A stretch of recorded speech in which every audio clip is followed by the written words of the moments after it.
Welcome to the Wellworthy Weekly. This week's story starts in an unlikely place, a grocery receipt. 41 million Americans depend on SNAP each month to fund what's on that receipt. Now, some people might think that SNAP is just about buying food, but it isn't. SNAP is also about how our entire food system runs. And right now, that entire food system is under pressure from every direction, whether it's policy, profit, or access.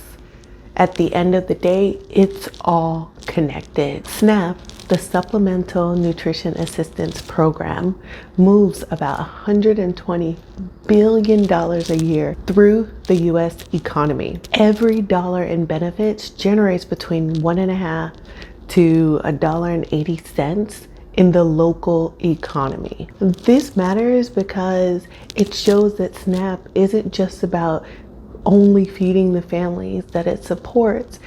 It actually provides support to the entire community, whether it's the local grocery or the local grocery owners. It keeps grocery stores open, stabilizes rural economies, and heck, it even supports truck drivers. But SNAP is not evenly distributed. 10 states, mostly in the South, account for over 60% of total participation. In many small towns, the local grocery store literally can't survive without it. But here's where things start to get really complicated. Roughly a quarter of all SNAP dollars go to one company, Walmart. Add Kroger, Amazon, and Dollar General, and more than half of SNAP spending goes to just a few large chains. But when you look in contrast, independent grocers, and these are the ones that are more likely to carry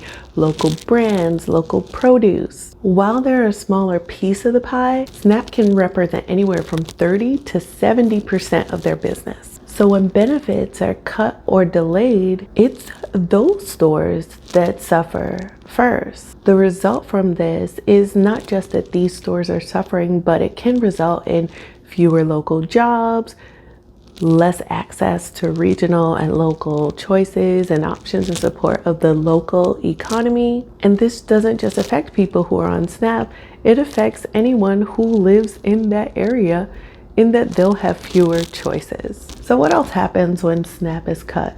Realistically, for lawmakers, they think this makes them look great. It looks like they're cutting the federal budget and saving money. But in reality, the math doesn't hold up on the ground, because they might be cutting the federal budget, but each dollar saved is costing the local economy about $1.40 in activity. And this results in lost grocery sales, lost wages, lost tax revenue.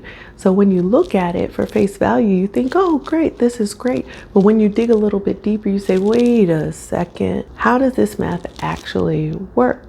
What also happens is families their wallets are tighter, so they have to pinch more, which means they're now starting to look for even cheaper options. And a lot of times these cheaper options live in processed, mass-produced food. Local farmers then lose customers, and then food banks, already stretched thin, start to face record demand. But SNAP provides 9 times more meals than the entire charitable food network combined. Food banks are not going to be able to support that level of demand overnight, or honestly, even for some time.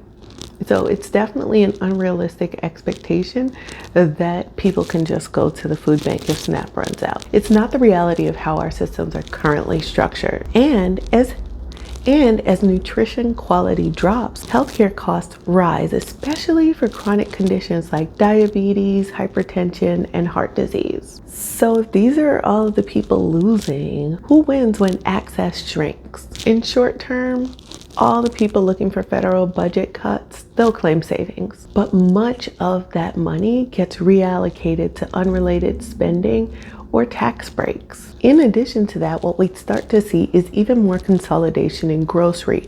What does that mean? That means more and more of the control in the market is going to be centered around the bigger players and we're going to have fewer options. And manufacturers that dominate shelf-stable categories, think like sodas, snacks, packaged foods, canned foods, hold onto sales even as fresh food sales and access declines. At the end of the day, SNAP cuts aren't eliminating hunger, they're privatizing it. And while it will take a significant amount of time for a system to catch up if that was the direction we were going, there are some innovations happening to help people have more access to what is currently available. Still, there's a network quietly keeping people fed. Propel, the app once known as Providers or Fresh EBT, lets families check balances and find food discounts in real time.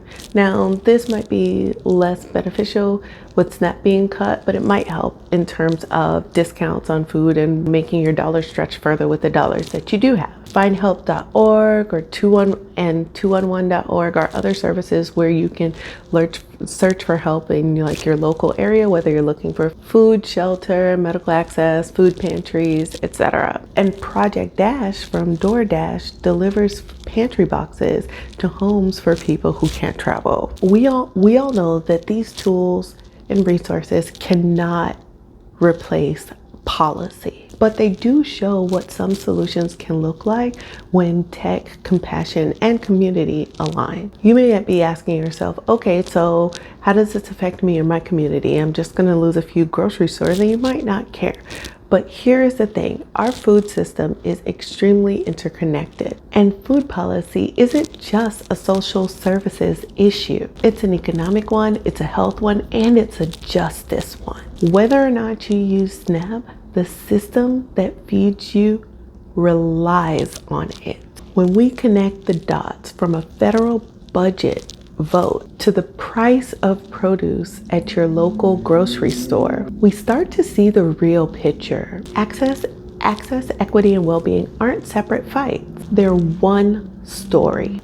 And that story begins with what we value, not just what we eat. You can read the full report and find food access resources for your state at eatwell.com/wellworthy.